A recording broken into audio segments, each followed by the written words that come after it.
All right. We started early and there's some people here right on time. This is great. See if I got you co-host there, Action. See if we got this moving here. Of course we got this moving here. Yeah. We're moving and grooving in the Web3 ether. Just how I like it. Yeah, man. Good stuff. I saw you put this at 4:05. Was that right? Well, it was supposed to just be, 0 o'clock UTC, I believe. Whatever that is for you. It's 1 p.m. for me. 4 p.m. for you? Yesterday. 4 p.m. for me yesterday. I'm living in the past. I'm in the future. There's so many places I can take that. Again, I wish I was good at, futures and leverage plays, because I'd probably be a millionaire by now if I could do that in the future. Why aren't you leveraging that? That's a great thing to do. It always reminds me of Back to the Future, the movie. I mean, if you take that little book back, in time, a lot of plays you can make with that. Yeah, the little sports book, right? With all of the historical outcomes of all the sports. With all the plays. Yep. That's it, man. Marty McFly. So where are we McFlying today? What's good in the crypto space? I tried to tune into the DeepIn chat this morning. I was listening in. Yeah, we went from DeepIn to Bitcoin on that one. It was, man, I'll tell you, like, DeepIn is such an undervalued market right now. Right now, people are talking about gaming and all this stuff, but the gaming craze has come and gone. Honestly, if you're gonna make a lot of money like that, that's come and gone with gaming, right? Like, people are building and there's consolidation already taking place. DeepIn, I mean, thankfully, I've been in it for a while. When I say a while, I'm talking about a couple of years now. We're just getting started with it, the pumps, I guess you can say. Now is the time. We're going to see a lot of things take off as far as DeepIn is concerned, just because people are just finally learning how to monetize it. I mean, there have been some incredible networks that have been built, but they haven't yet, realized the effectiveness of it or how to pitch it to real companies. I mean, I've talked about this before, but one of the largest DeepIn companies out there doing IoT, they were making $3,000 a month in revenue, which is nothing compared to the number of miners that were out there. So people that are doing it right, that are building the right way, are 100% going to benefit in here, because they're just going to, take this Web 2 world by storm. And Web 3 is the future. Decentralizing these networks, these infrastructures is huge, and people are just starting to catch on. And I'm really, really happy to say that MASQ is definitely at a cutting edge of that right now. Yeah, 100%. I mean, I like the fact that we sort of lean into it in a lot of the good ways, that we can sort of say, hey, look, part of our tech and user experience you could consider to be DeepIn. Because there's varied views about DeepIn and what it means. It's like a newer sort of label, as we've talked about before. There's little labels that come and go in the space. But in a way, like, when you label something, you make it a concept that users who are so new can get a feel for what it is without having to be super, advanced in tech and super, like, sophisticated and understand all the inner workings. Like, you could sort of look at the concept and say, I just agree with that at face value. It's super cool. It adds value. And so, like, for us, I think we've kind of been that in many ways over our existence as MASQ. But it's like, for me, if I was to sum up DeepIn, it's almost like saying, look, you're cutting out all the middlemen that exist in the world for a certain area of tech, and you're now allowing a user to become part of the tech, a part of the user experience, and earn from it, right? So, like, a good example today was that they're talking about Hive Mapper, I think it is, and that data that users generate, they now get paid from that data being shared with companies who need it, or some greater analytics model, or whatever it is. Doesn't matter where it goes, in the sense that it's monetized, but the user gets most of it, right? Whereas now we get like a tiny sliver of what we are valued at in the digital space. Like, right now, that's where MASQ is sort of stepping in, right? We're like saying, look, you've got this fiber connection. and you live in a relatively free country.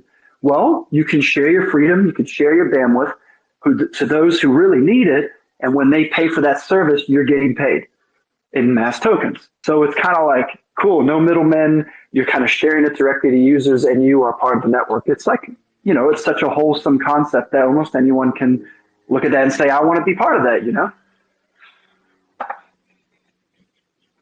Only thing that I would disagree with you, Corey, is that you said that normally you don't get paid for it.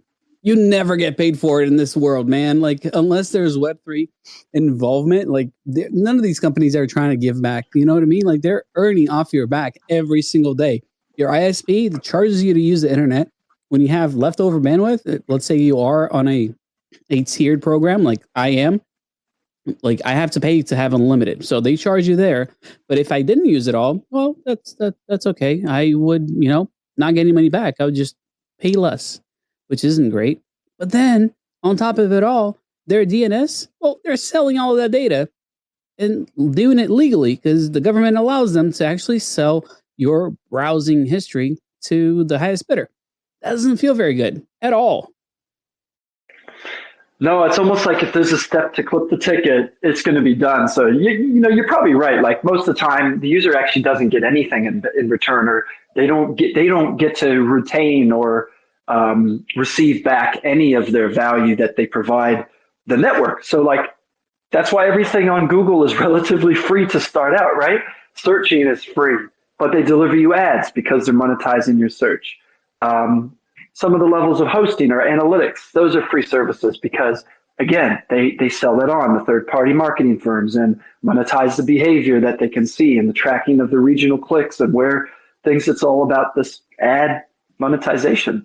So yeah, if you take that out, I mean, that's probably why things are just now cracking into a more mainstream adoption is the tech has been quietly building and it's been stifled too by all the FUD cycles we see. I mean, how many times have we heard in the past, if you've been here a number of years, Google's banning crypto, on ads, banning companies from doing ads on their platform, all that type of stuff. How many times has it been banned? I mean, too many. I can't. Yeah, it's been wild, and it's like, is it okay today or not tomorrow? Like it's a hit or miss also, because like you never know when it's okay and when it's not. And like even some like, man, Twitter. Some people were trying to run ads on Twitter, and like, yeah, crypto, no, that's not gonna fly. Even applications like I'll give you Shopify does not allow you to sell crypto miners. It's literally in their terms and conditions. Like all these big guys are doing everything in their power to do exactly that, stifle the growth and expansion of these networks and technologies. Yep, stifling innovation. And it happens all the time. And even last week we talked about, one of our really favorite privacy platforms, getting acquired and basically sort of acquired, whatever you want to call it. Skiff is the one. And time will tell whether they black box pieced out. They pieced out, man. That's what happened. They did. So, I can touch on just a little part of that. I've been playing with some really cool technology, really cool platforms that are in that space, and they've been quietly building for a little while. And for some, opportunities like that will come where they can say, look to a whole bunch of users who are looking for a home. Hey, we're providing what you want. Come try it, and actually that's probably the stage we're at now since September last year with MASQ, is we're like, we've built all this tech, pretty much quietly. We built this browser, we built this privacy network. There's lots of, not lookalikes, but lots of other players that are trying to do similar things. But we're here, we want you to try it because we know we've got a lot of benefits here. We know we're better in a lot of ways. We're doing it holistically to be decentralized, Web3 to its core with the right ethos, and we're not trying to profit off the users or, kind of like, it's a money grab where the core people get really wealthy and all these private investors come out and sell on the top and dump on retail. And, we're seeing it every day happen right now because this is that part of the cycle we're in. It's only going to be more from here pretty much. We're going to have our dog coin cycle, probably the last one. We're going to have our meme coin cycles we're still seeing pumping up. LBPs are happening where everything's getting shit on right at the end. This will be a phase that we see. So you got to look for the projects that aren't doing that, the ones that are like been around for a couple of years. And we're proud to be one of those. We've been around over 4 years. That's what we're keeping the building going. Plenty more to come. Yeah, and something Scott was saying in that space that I really, really liked is that you got to have a different outlook sometimes, right? Like if you come into the space and you get burned by a project, the deep end project, for example, don't take that as a loss. Oh, it might have been my friend, your friend Andy, that said that. But like, don't take it as a loss. Take it as a learning experience to go, okay, this is where things went wrong. This is what I need to avoid in the future, and this is what I'm going to focus on. Because I've been burned by deep end projects. Don't get me wrong. I made money, but ultimately, yeah, there have been few that did not go as planned, and that's okay, right? It's that calculated risk ultimately, and you can't just say everything is terrible because somebody lost or somebody didn't do things the right way. It's got to be a learning experience. It's got to be something that you analyze and look back and go, you know what? If I would have done X, Y, and Z, I would have been okay. So just let's say you do get burned. Well, just take that experience and apply it forward. Figure out exactly how you want to move forward and what are the steps that you need to take to, let's say be profitable or be safe in the future, because that's the way to move forward in the space, not to abandon it. Yeah, and I'll add to that even because we've gotten some good feedback, various levels of feedback about the browser, and some people say, oh, I've started it up and I wasn't sure what to expect. It was really nice. I like the onboarding, this and that. And then even recently, we've had a couple people jump in and say, wow, I was kind of like not sure what all these steps were. And, I was kind of like, kind of pushing through. I just thought I'd be opening and the browser was right there, and like, we do encourage people in that way too. Like just give it a try, push through. Don't let, something that you're not sure about put you off, because we need all the opinions, right? Like even someone who's totally new to crypto, you should try the stuff out. But if anyone in the space tells you they've had a flawless record, they've never had a scam done to them, they've never lost money, they've never picked a rug project, like they're probably lying. Like I think all of us have that as part of a learning thing. And it's like a kid learning how to walk, right? They're never going to not fall and scrape their knees and stuff a few times before they walk. They're all going to have that happen. So it's just like trying anything new. You've got to stumble through a few times. You got to learn from that. That's why the saying goes, like, don't throw money you can't afford to lose in some of the space, because, those things can happen. There's always a risk to everything. But part of that is learning, right? So then when you get better at things, you learn, okay, these are some flags I've seen before. I'm not going to do that, or I'm going to be careful this time. And the same goes for privacy, actually. And that's why the educational part of MASQ, I think, is strong, and people will see that privacy is a narrative that's not going to go away. In fact, in the space, you see lots of very educated people with good track records constantly saying that privacy is one of the strongest narratives we will see, because censorship is at an all-time high, misinformation is at an all-time high, election periods happening. What happens during that time, everybody? Propaganda, social engineering, misinformation. You've got all sorts of crazy crap with AI now. Who knows? So being private in what you do online has a lot of value, but also protecting your information has a lot of value. That's not going to go away anytime in the future. And that's where MASQ sits right there, It's way bigger than people realize. And we've talked about this in space quite a bit as far as privacy is concerned. And the bigger you get in the space, let's say the wealthier you get, the more clout you get in this Web3 space, man, like the more people will come after you. Like I have my Venmo, I had a public email address linked to it. I had in one day over 20 attempts to change my password. 20. Wow. Yeah. It gets so wild, man. Like it's weird. Like I've been SIM swapped once, even with protections on my account.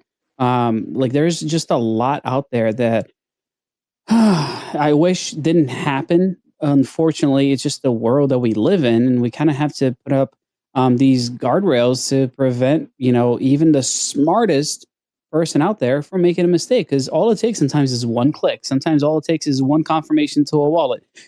So if we can create roadblocks and barriers to prevent people's identities, people's privacies from being breached, hey, I'm all for it. It's what we need.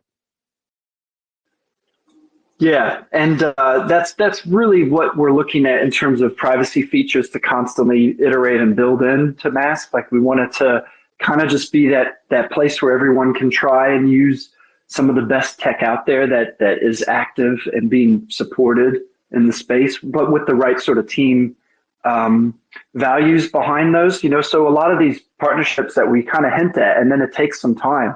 It is because, we're asking a lot of those questions behind the scenes. We're talking to their team. We're getting to know their team. We're looking at how they release software. What do they look at in terms of security modeling, all that type of stuff. Are they really private when they say they're private? Like the worst thing is you talk to a project and they say, yeah, you can use our API for this. And then like, honestly, like I've got it not written down, copy and paste, but I'm always like, okay, listen, if a user was to go ahead and use that, do you record their IP? Do you log any information about the request? This. And if they don't have good answers for that, chances are we're not going to really want to include them as official partners in our ecosystem because if they fail at that point, boom. To be a fly in the wall in those meetings with Corey. I would love to hear that. Wait, you're using Google Analytics on your website? Tell me about your privacy concerns.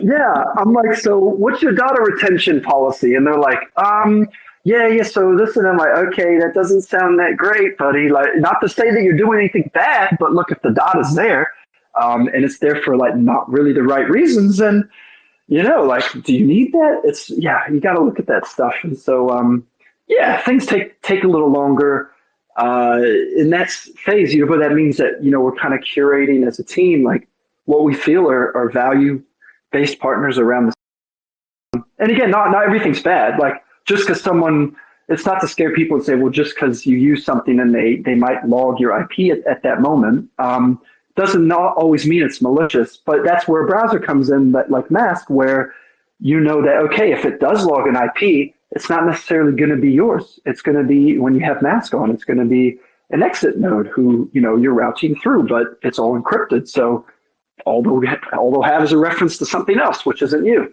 So yeah, those little things are important. But linking back to something we announced recently, like that's a big shift for us to support Robbie, because I've said it many times. I'm not a fan of MetaMask.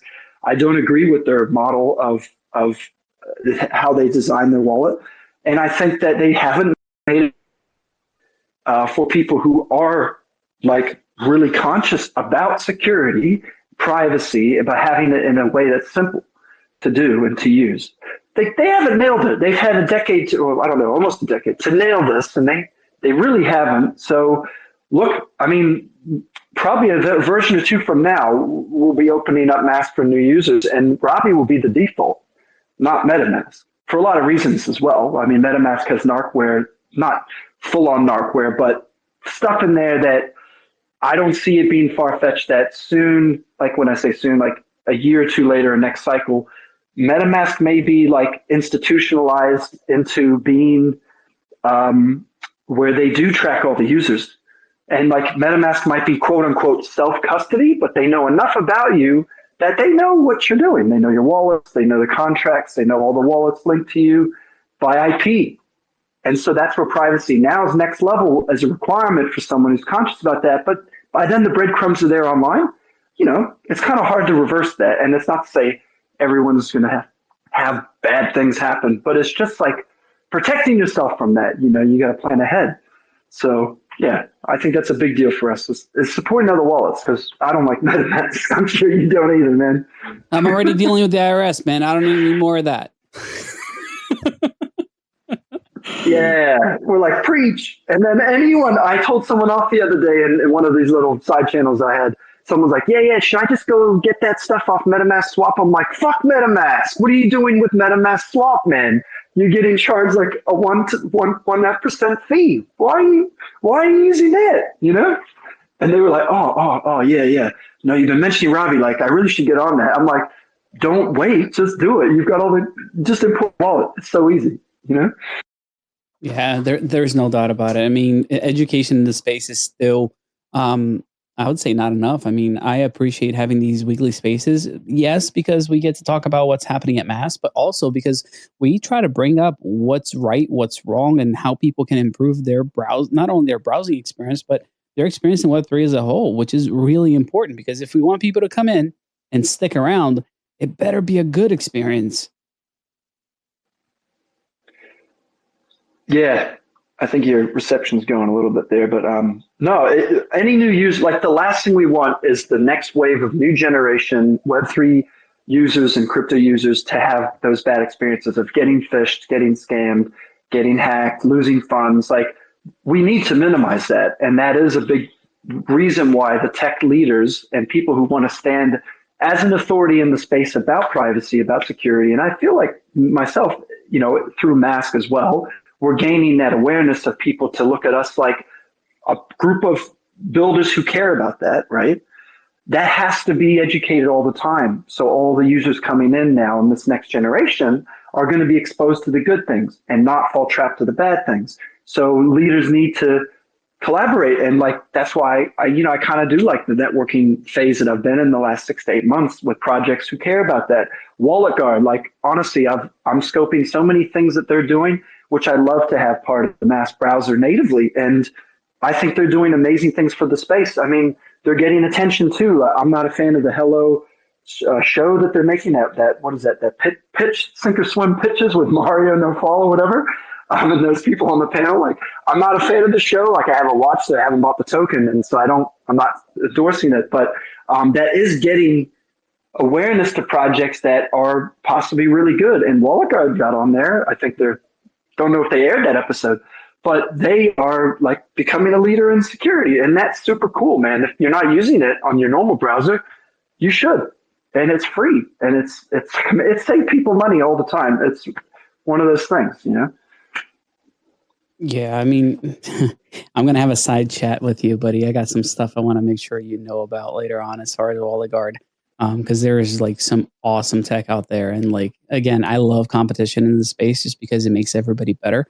I just honestly cannot wait until somebody comes out and says, "Hey, we're better than Wallet Guard," which is happening in the background. It's still in dev stages, but it is happening in the background. And I just want to see Wallet Guard basically step up their game because this is a competition I love to see and I like to see in the space is when people go, "Wow, I'm better than you at being private," and they're like, "No, we can be more private than you." Like that's the competition that I want to see in Web3, man. When people start competing as far as like who's better at taking care of the customer, who's better at protecting customers. Well, here's another aspect, and it relates to the whole skip outcome and stuff like that. I also look, and this is not just to bash VCs, because there is a place for them in certain scenarios. And I'm not saying it's all bad. Sometimes you need money and funding to build something amazing, right?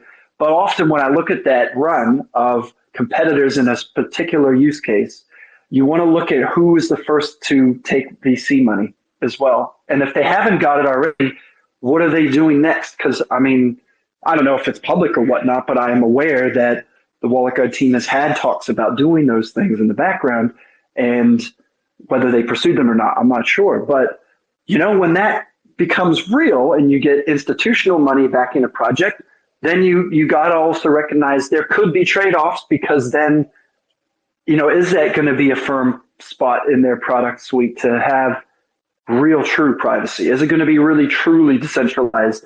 And not to say there's not balanced trades that you make for that, but whenever they have that aspect of VC backing, you got to understand that then it becomes a money game, right? Because they're not VC doesn't make donations, okay? They don't just say, wow, that's going to be the next great thing for user privacy and help everybody.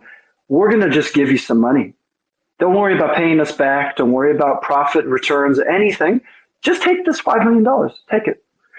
Tell me if someone's done that. I don't know. Now, there's grants that exist, and they're not usually that big, but that's a different type of funding where you do get donations basically to fund a great idea.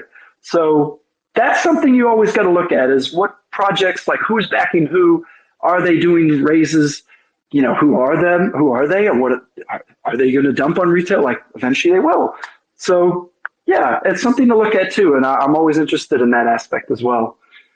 All right, then you should check out how many, the 4 people that funded Wallet Card. Yeah, there's some in there. And I'm not sure like exactly who they did, but if they went ahead, I haven't looked, but you're right. And that's not to say that the product won't be good, but then if you have a choice, and again, I really like them, like I've used them before. If there's other competitors that come out and then they are offering a premium product, and it's sort of like in a different way, it's a centralized way, or maybe it is funded by just builders and stuff. You can see there's like a different ethos that goes into building something like that in some ways, No, absolutely. And everyone needs to win. Yeah. That's exactly it. Like, I think that everybody needs to have something to build with, right? And it's just a matter of, was it a fair type of setup? And always check that out. Right. Like, I know that they had a pre-seed round for Oligard, and there were like, there were 4 people. So it was a big company that builds on anything on blockchain called Consensus. I did just look on their website now, and I didn't realize they'd gone ahead with that thing in the background. Yep. Interesting. And then there's 2 other VCs that have a number of investments, but only 1 exit each. And that's the thing that I also look at, is how many people are essentially looking to exit and how often they're exiting, because that's a big deal. Like, some people do invest and stay put for a long time. So, like, for example, one of the investors was Benedict Chan, who's the VP of engineering for Chainlink Labs. So, so they do have good people that essentially believed in them early on and said, "Hey, I'm going to put my money where my mouth is." There's nothing wrong with that, but again, you got to do your due diligence and figure out who are these people, because with VCs there definitely comes strings attached. Yeah. 100%. And it's not all to say bad. It's not to say, hey, look, anyone who's done that is selling their soul automatically. Like, everyone's got to make a way through and make things happen. But it's got to be part of the recipe you look at when you form your privacy stack, right? Like, anyone who cares about privacy security, the first things I would offer them to use is a wallet that's not MetaMask, that's privacy based. An RPC, which is what, for those listening, that's what communicates to the blockchain. And that's typically where you might have things that log that you don't want. You'd want to use a privacy-centric, more anonymous-based RPC provider. Now, Llama Corp, they offer great ones because they have that, I forget, Llama nodes. That's a great one. There's also heaps of them that public node. They're all like private-based. They don't log your stuff. And someone who really cares about it, I'd say you got to use a private browser. Now, there's a couple out there, but I mean, MASQ is so usable now. I'd say, look, use MASQ because I'm biased too. I love it, but have another one if you want that's side by side that also respects that. I mean, I've just seen something recently that some security analysts said that Firefox is now really not good in terms of what they have implemented in some of their software, and then the partners they have through that, where they can track your DNS and all that. It's like, and their VPN. Guess who's providing their VPN? It's one of the not so good ones, where they say, "Oh, this is our built-in VPN." Well, it's actually not even theirs. They're outsourcing it. So it's not all doom and gloom and scary, but it's just like begs the question, like, you just want to look a little further into how you build your privacy stack. And like, our goal as a team is to make sure like some of the best players are part of our ecosystem in MASQ. And then that MASQ becomes that core part of someone's privacy stack, like their browser they use all the time because they care about that privacy and security. But also they want it to be cool, right? You don't want to use something that's so private, but it's so hard to use. You're like pulling your hair out just to do simple stuff. Like, it's got to be fun. You got to make this stuff fun. We talked about it, laughed about it. Privacy and security isn't sexy. It's not a sexy topic, but you can try and razzle and dazzle it up, dress it up a bit, and make it fun and look cool. Like, yeah, let's do that, as much as we can. Yeah, I mean, and this is from personal experience. My neighbor is 97 years old. And anytime I'm in a bad mood, all I need to do is drive past the guy, because he'll like raise he's always wearing like nice dress pants on because, well, he's 97. So that's how he rolls. Button down shirt, just just the way he rolls. So anytime I drive past him, he lifts up his his pants a little bit to show off a little leg, as if like, hey, give me a ride. So if a 97-year-old can have a little fun and make that sexy, I think that we can make privacy sexy again. That's awesome, man. You must be living semi-rural though, because like I think the neighborhood association, if there was one, would probably start complaining about that neighbor. Oh, no, yeah, so yeah. I think it's more than semi-rural where I'm at. Like, you got to be off the grid. Yeah, it's close to that. It's definitely close to that. He's got like it's a fight. Who's got more fruit trees? I'm definitely winning with more than a dozen. So yeah, we have a good time down here. I'll tell you that. That's awesome, man. It's a bit of an unfair advantage, though. He must have like a 50-year head start on planting all of his stuff, being 97. Very good point. He does. But I mean, it's one of those things. Sharing is caring. Like I don't limit that to my bandwidth when it comes to my internet access. Fruits, we share. Like probably once a month, I make sure to bring at least a dozen eggs. Fresh eggs to him. We bake. We do all kinds of stuff and help each other out. It doesn't stop. Online. Like the giving thing. It keeps going IRL as well. That's cool, man. That's all good. I mean, that's part of the, knowing. Actually, it's cool when you have that network and know your neighbors and have a friendly vibe. I mean, that's the thing. Like, we should all be more friendly to each other in general, right? Just because we talk about privacy and things like that doesn't mean like not to build good relationships. And even online, half the people I work with, I probably don't even know their first and last name, but I've worked with them and I know them and I count them as a mate. And if I met them in real life, we'd have a great time. And we plan to like do, trips and stuff and team meetups. And like, that's pretty important as well. And that's just part of being happy, I think. Or enjoying people you work with. No, it's definitely the way it works, man. I mean, I think you nailed it. And it's nice to see like, HandyCon showing up to the space because that's a perfect example right there. I mean, the handshake community is freaking incredible. Gifting MASQ, the MASQ name on the network, like that's a huge thing. Like they get it. It's cool to be part of something bigger than ourselves. It's not just MASQ. Like this extends even beyond it, and that's the goal, right? Like you do right in one sector, and hopefully that catches on, and more people kind of want to do the same. Shout out HandyCon 2024, March. Don't miss it. Oh yeah. By the way, I am registering us for a speaker spot there. They've gracefully, recommended us. They asked me to do a segment. So we're just finalizing that now. So we will probably be speaking on one of the first day speaker slots, which would be awesome. So anyone who loves the handshake, and obviously I'm a big fan too. I love them and the community. Like we're gonna try and appear as a speaker too. So you're hearing it here first. Hopefully I didn't spill the beans on that, HandyCon. But we want to be in that lineup. He does that a lot. I apologize in advance. But hey, Corey, can you tell us more about what you haven't told other people?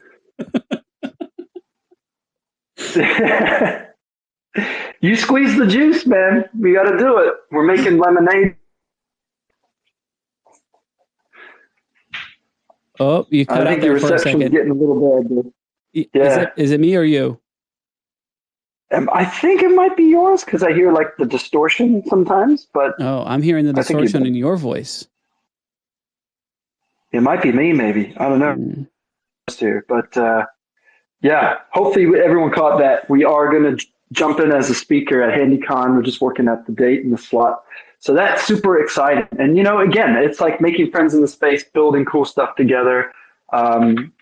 Just on our product side, I wanted to share with everyone, it's been a number of weeks. We are working on this huge update. It's probably the biggest version update that we've made in like a year, I think, maybe.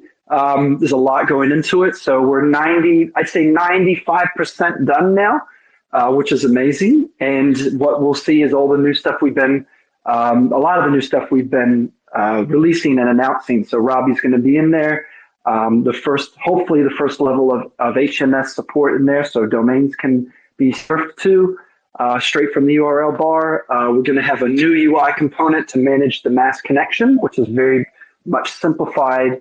And the biggest thing a lot of people will be excited about, a lot of people are really waiting for, is we've upgraded a lot of the way that you can connect to try and serve. So it's going to work with a lot more people's setups, a lot more routers, a lot more people's, whatever their network sort of situation is, it's going to work and be compatible with a lot more. So we'll have a lot more people jumping on saying, yay, I connected and I'm serving and I'm seeing traffic go through my node and I'm supporting the network. Like, we're going to see so much more of that because it's been a little blocker in terms of our the serving side with the tech. So that's super exciting too. We're hoping to get that out end of the month.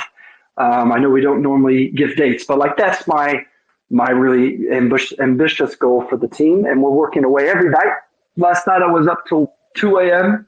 on a video call with the team. We're looking through the logic code and all that. So always something going on. We're never silent, but we want the community to know we're building the cool stuff. So, it's coming soon. No, it's exciting to have those updates, and having you give us hard dates. That I always love that part best. That's the highlight of my day, I gotta say. Hard dates. It's like a warm date. It's like the first date off, I guess, Tinder, where you're like not sure if they're going to show up. I've never not been that on I've there. been in a long time. Yeah, I've never. To be honest, I've never actually been on one. I got together with my wife at the moment. I don't know why I said at the moment. My wife. Hopefully she never listens to this recording. Next week it'll be like, yeah, he had his funeral right after the stasis. But the Tinder thing started and stopped for us right when we started seeing each other. So like we missed that whole thing. Like it's a big thing now, but yeah, a lot of our friends are now married from people they met on that stuff.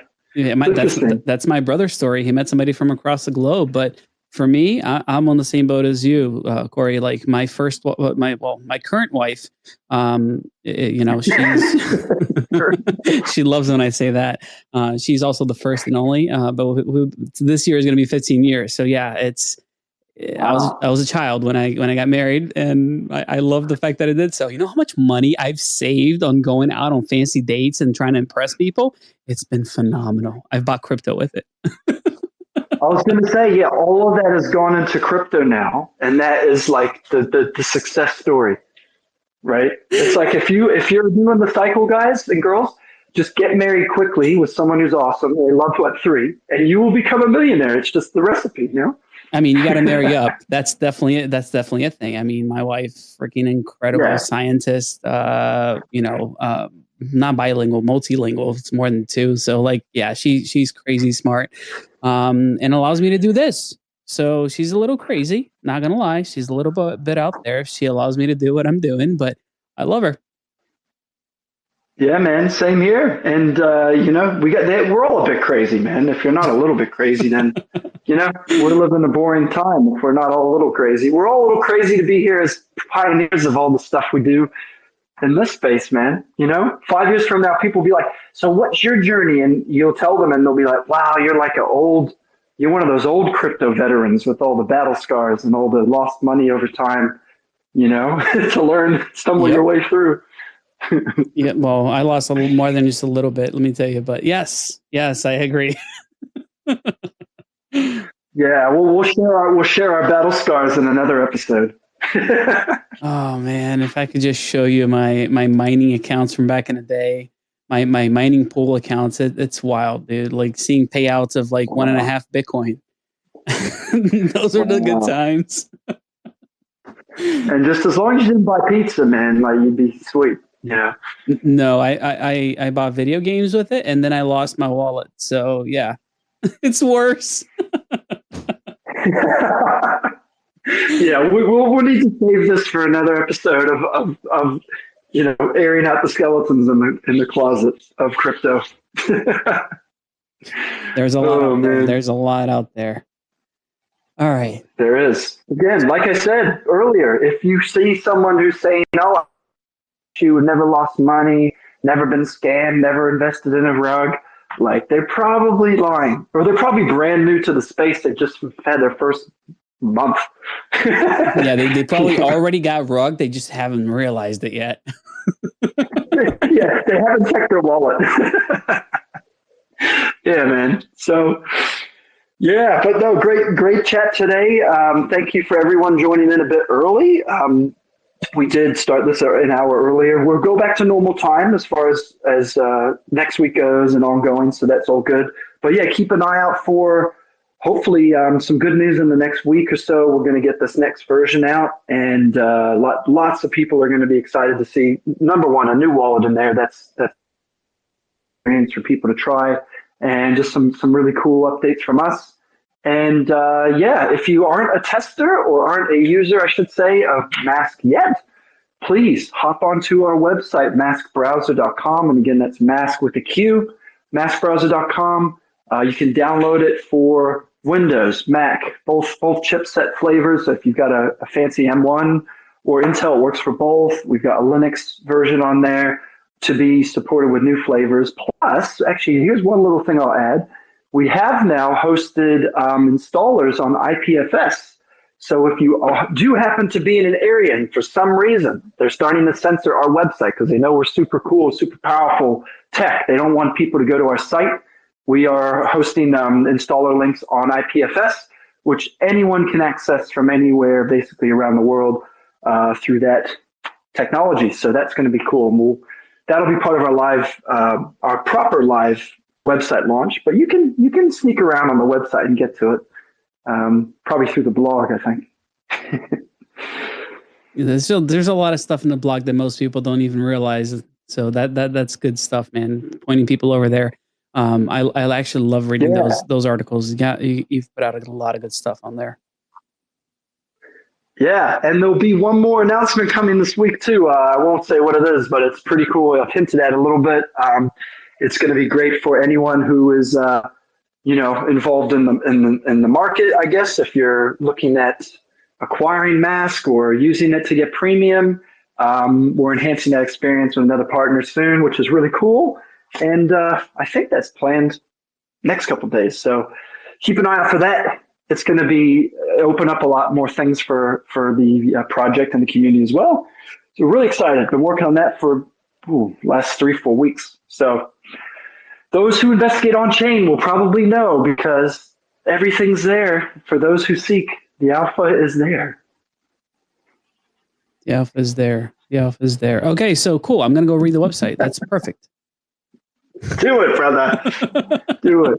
I'm literally just. And if you want to chat with us, yeah, he's already on there. He's like copying all the things and the links and all that. And for those who want to get involved, yeah, just jump into our channels. I might as well do that like final plug too. Like, don't forget, we've got a Telegram. Like and subscribe here on X. You'll get notices on each of our lives as well. And then we've got a little community. I don't think we've really ramped it up yet, but we've started the little X community where we'll start giving some people news early and hinting at special like member events and things like that, getting involved. And hop into our Discord as well, discord.gg/mask with a Q. Chat with us, give us your feedback on the browser, ask for help, ask for tips, chat with the crew. And we're doing weekly testing sessions too, like weekly surfing sessions. So anyone who wants to get involved and like chat with others who are all streaming and playing games and whatnot, we're trying to make that interactive. We'll be doing some more fun stuff with that really soon too. So don't be late to the party, I should say. Get involved. Awesome. I appreciate you, Corey, so much. With that, you too, brother. With that, probably around the same time next week, we're going to meet up again and say hello and make sure people get updates. Yes, sir. We'll be same time, same as the normal time, which is an hour from when we started this one. So I think that's 1 a.m. UTC. Unless there's any weird, crazy time change differences with daylight savings or whatnot, I think it's still the same. So next week will be our normal time, 1 a.m. UTC on Thursday. And we'll see everybody there. Have a great week, great weekend. Be safe. And yeah, get that alpha, everybody. It's out there. Start looking. You're the man. I appreciate you, Corey. All right. Old school, 97. Hopefully some people get this one.